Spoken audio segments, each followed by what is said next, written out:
Dear student, आज हम calculation of critical constants and wonder wall constants के बारे में पढ़ेंगे, यानी कि क्रांतिक स्थिरांकों का और वंडर वॉल स्थिरांकों का किस प्रकार से परिकलन किया जा सकता है। जैसा कि हमने CO2 के आइसोथर्म्स के अंदर देखा था, सैद्धांतिक और प्रायोगिक दोनों प्रकार के देखे थे और हमने दोनों का कंपैरिजन भी किया था।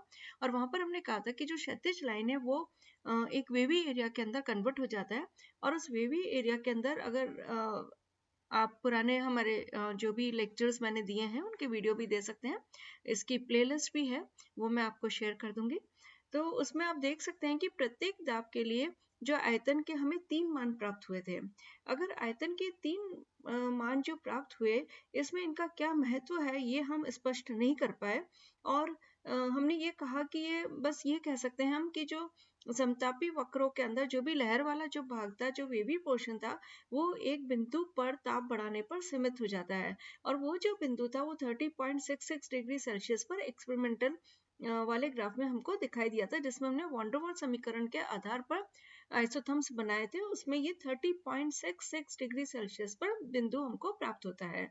और क्रांतिक ताप से अगर हम अधिक ताप कर दें तो प्रत्येक दाब के लिए आयतन का एक ही मान आता है।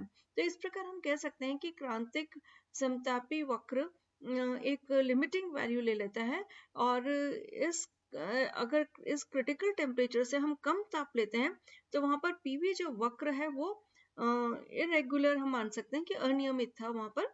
और उसके ऊपर अगर हम देखते हैं तो वहां पर हम ये देखा कि अगर उसके बियॉन्ड चले जाते हैं 30.66 के बाद में, तो हम ये कहते हैं कि जो गैस का व्यवहार है वो आदर्श गैस के समान है।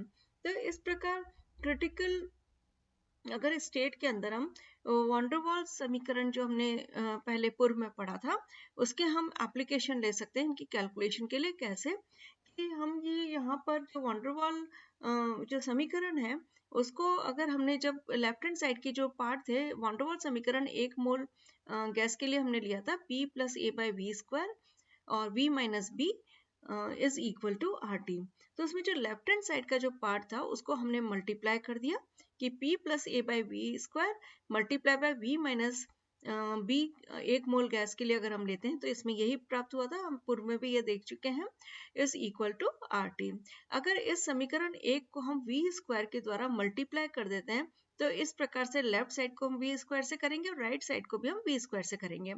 इसमें ब्रैकेट ओपन करने पर PV है उसको हमने V² से मल्टीप्लाई किया तो PV³ हो गया, माइनस PB V² हो गया, प्लस A/B इसको हमने V² से मल्टीप्लाई किया तो इस प्रकार से ये कैंसिल आउट हो जाएगा और बचा हुआ रिजल्टेंट जो हमारे पास बचेगा वो AB रहेगा।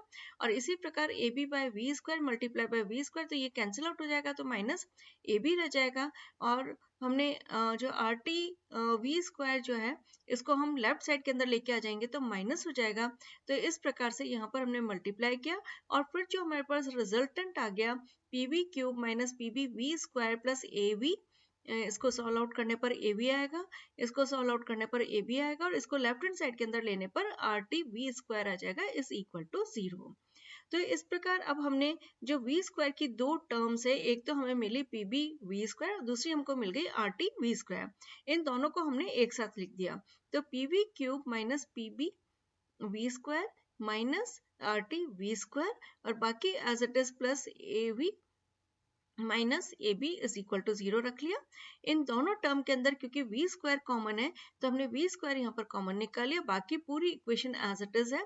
तो V² को जब हमने कॉमन निकाला और बाहर हमने जो साइन रखा है वो माइनस रखा है, तो अंदर यहाँ पर हमने पहले RT लिख दिया और प्लस PB, ये सेकंड जो टर्म हमने ली है वो हमने यहाँ पर लिखी है, और बाकी एज इट इज है इज इक्वल टू 0। अब हम ये जो इक्वेशन हमको मिली, इस इक्वेशन को हमने P से डिवाइड कर दिया। जब हमने P से डिवाइड किया तो हमारे पास आया था PV³, तो PV³ डिवाइडेड बाय P क्या हो जाएगा, V³ हो जाएगा, माइनस PB था तो PB को अगर हमने P से डिवाइड किया तो B बचेगा। इसी प्रकार RT था तो RT को हमने P से डिवाइड किया तो RT/P बचेगा, multiply by V², second term यही थी, प्लस AB था, AB को हमने अगेन P से डिवाइड कर दिया। इसी प्रकार बचा हुआ हमारे पास AB, तो minus AB/P is equal to 0। अब ये V जो यहाँ पर हम देख सकते हैं कि ये क्यूबिक के गणीय रूप है, गणीय है इसका तात्पर्य क्या हो गया कि निश्चित ताप और दाब पर यहाँ पर आयतन के v के जो है 3 मान होंगे। तो इस समीकरण के हम या तो तीनों मूल वास्तविक हो ले सकते हैं, या हम ये मान सकते हैं कि एक वास्तविक हो और दो यहाँ पर इमेजिनरी हो, कि दो अधिकल्पित हो, क्योंकि अधिकल्पित मूल जो होते हैं वो सदैव जोड़े में होते हैं, इमेजिनरी जो होते हैं वो हमेशा जोड़े में होते हैं। तो क्रांतिक दाब से कम ताप पर कुछ दाबों पर हमने देखा था कि आयतन के वहां 3 मान होते हैं। तो अगर आयतन के 3 मान है तो इस प्रकार हम ये ले सकते हैं कि जो जैसे जैसे ताप को बढ़ाते जाते हैं, आयतन के तीनों मान जो है वो एक दूसरे के समान होते जा रहे हैं, और बी बिंदु पर वो तीनों मान जो है वो एक आ जाते हैं। तो हम यही पॉइंट लेकर चल रहे हैं हर जगह कि बी बिंदु जो है वो क्रांतिक समतापी वक्र पर होता है, यानी कि क्रिटिकल पॉइंट है। बी बिंदु क्या हमने मान लिया, क्रिटिकल पॉइंट, क्रांतिक बिंदु माना है। और हमने ये माना था कि वहां पर कि पहले जो क्षैतिज एरिया था वो धीरे धीरे कम हो रहा है, एक बिंदु पर समाहित हो रहा है। जो हमने एक्सपेरिमेंटल लिया वहां पर हमने ये कहा कि जो वेवी है, यानी कि एक दाब के लिए 3 मान मिले हमको आयतन के, तो वो जो तीनों मान है, ये जो एरिया था वेवी एरिया, वो कम होता गया और फाइनली कम होकर एक बिंदु पर सीमित रह गया, बी बिंदु पर। तो बी बिंदु पर तीनों मान जो है वो एक ही हो गए।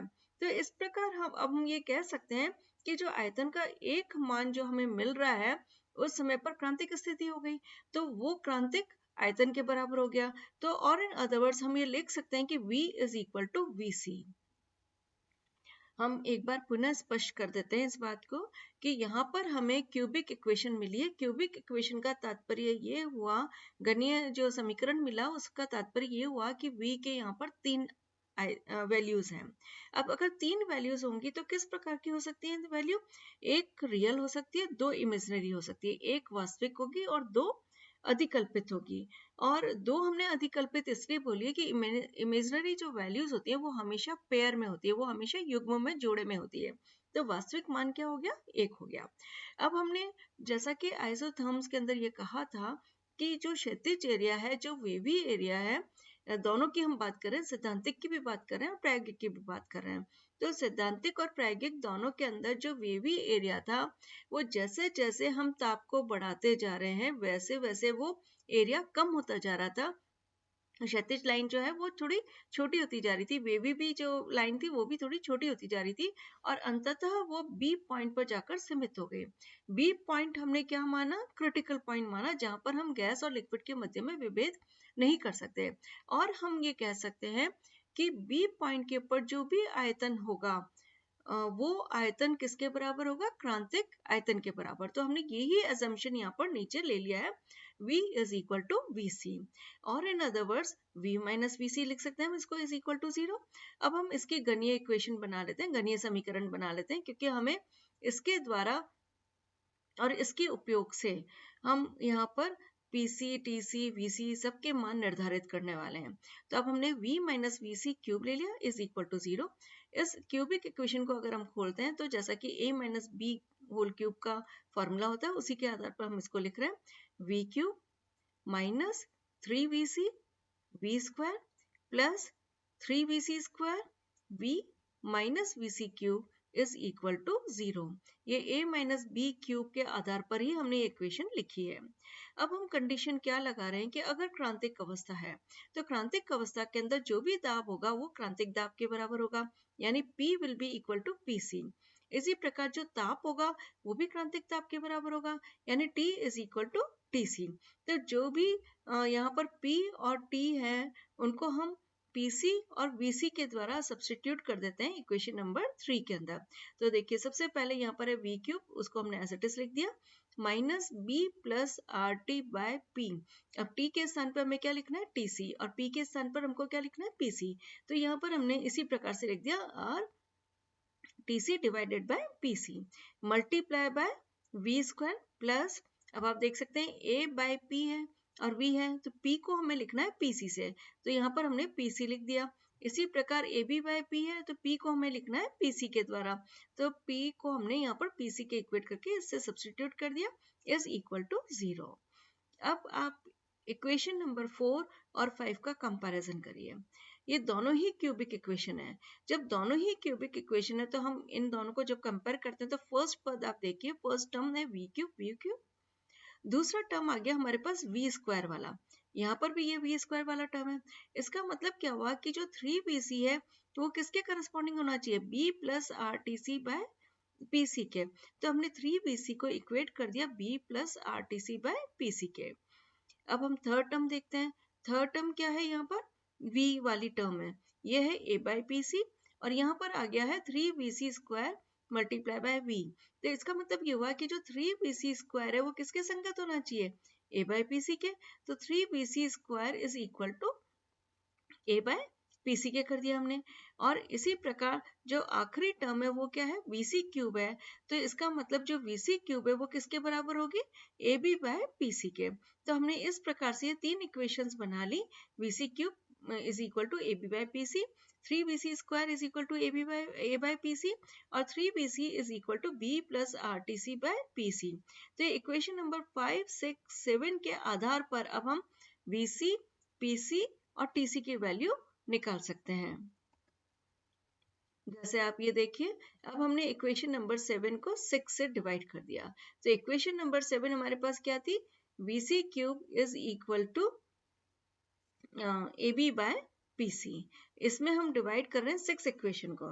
6 इक्वेशन हमारे पास क्या थी, 3bc square is equal to A by P C. जैसा कि आप प्रीवियस में देख सकते हैं कि ये 6 इक्वेशन थी हमारे पास, 3bc square is equal to A by P C और V C cube is equal to A B by P C. तो वी सी क्यूब में हम डिवाइड कर रहे हैं 3bc स्क्वायर का। इसी प्रकार A B by P C के अंदर हम डिविजन देंगे ए बाय पी सी का। तो यहाँ पर आप देख सकते हैं A B by P C, अगर उसको हम ए बाय पी सी से डिवाइड करते हैं तो जस्ट ये इन्वर्ट हो जाएगा, सो पी सी बाय ए हो जाएगा, और यहाँ पर V C cube divided by 3bc square हो जाएगा। सो 3bc स्क्वायर अगर हम देखें तो वी सी स्क्वायर से ये वी सी क्यूब से अगर कटेगा तो वी सी बच जाएगा, और ए से ए कैंसिल आउट हो गया, पीसी से पीसी कैंसिल आउट हो गया, यहाँ पर 3 बच गया। सो 3 को अगर हम इधर ले आते हैं तो VC is equal to 3V। तो इस प्रकार हम देख सकते हैं कि VC का मान हमने निर्धारित कर लिया है। किसके टर्म्स में निर्धारित किया हमने, वॉन्डरवॉल्स कांस्टेंट की। वॉन्डरवॉल्स कांस्टेंट दो लिए थे हमने, एक A था दूसरा B था। इसके मान में आप देखिए कहीं पर भी प्रेशर टेम्परेचर नहीं आ रहा है, ये वॉन्डरवॉल्स स्थिरांक की टर्म में हमने VC की वैल्यू को निर्धारित कर लिया है। तो इस प्रकार अगर किसी गैस के B की वैल्यू अगर हमको मालूम है तो हम VC की वैल्यू उसकी निर्धारित कर सकते हैं। सो 3 से अगर हम इसको मल्टीप्लाई कर देंगे तो that would be equal to critical volume या VC के बराबर हो जाएगा। अब हम जो VC का मान है उसको इक्वेशन नंबर 8 से इक्वेशन नंबर 6 के अंदर प्रतिस्थापित करते हैं। इक्वेशन नंबर 6 क्या थी, 3bc square is equal to A by P C. तो इसके अंदर bc का मान जो है अब हम यहाँ से लेंगे, ये कितना आया इसका 3b। सो 3 इंटू bc स्क्वायर, तो यहाँ पर हम क्या लिख देंगे 3b square is equal to A by P C. तो इस प्रकार हम लिख सकते हैं, इसको अगर हम मल्टीप्लाई करेंगे तो 9 आएगा 3 स्क्वायर का, तो 9 इंटू 3 27 हो गया, और ये हो गया बी स्क्वायर। तो PC is equal to A by 27 B square. Again आप देख सकते हैं कि PC का मान जो हमने निर्धारित किया है, जो परिकलित किया है, उसके अंदर कहीं भी TC और VC नहीं आ रहे हैं। ये वॉन्डरवॉल स्थिरांकों की टर्म में ही हमने इसको कैलकुलेट कर लिया है। तो इस प्रकार PC का भी मान हम परिकलित कर सकते हैं अगर हमें किसी गैस के वॉन्डरवॉल कांस्टेंट A और B का वैल्यू का ज्ञान हो तो। अब हम जो VC और PC की वैल्यू हमने निकाल ली, उनको इक्वेशन नंबर 8 और 9 से इक्वेशन नंबर 5 के अंदर सब्स्टिट्यूट कर देते हैं। इक्वेशन नंबर 5 हमारी क्या थी, 3VC is equal to B plus RTC by PC। तो अब हमने यहाँ पर 3VC, तो 3VC की जगह हम क्या लिखेंगे, 3 इंटू 3B, तो वो हो गया 9B के बराबर, इज इक्वल टू था वहां पर B plus RTC by PC। तो हमने यहाँ पर जो PC की वैल्यू हमने निकाली थी A बाई 27 B स्क्वायर, उसको हमने यहाँ पर सब्सटीट्यूट कर दिया, तो 27 B स्क्वायर ऊपर चला जाएगा और RTC ऊपर था ही। तो इस प्रकार B को अगर हम लेफ्ट साइड में लाएंगे तो 9B माइनस B हो जाएगा, तो वो 8B के बराबर हो गया, is equal to 27 B square RTC by A। तो ये इधर B है, अगर इसको हम नीचे लेके आएंगे तो इससे कैंसिल आउट हो जाएगा, तो बचा हुआ क्या रह जाएगा B। तो इस प्रकार हम TC की वैल्यू क्रॉस मल्टीप्लाई करके निकाल लेते हैं, क्या हो जाएगी 8A डिवाइडेड बाय, इसको हम नीचे लेके आ जाएंगे तो 27R इंटू B। तो इस प्रकार हमने TC की वैल्यू भी परिकलित कर ली किसके टर्म्स में, वंडरवॉल कांस्टेंट और गैस कांस्टेंट की टर्म में।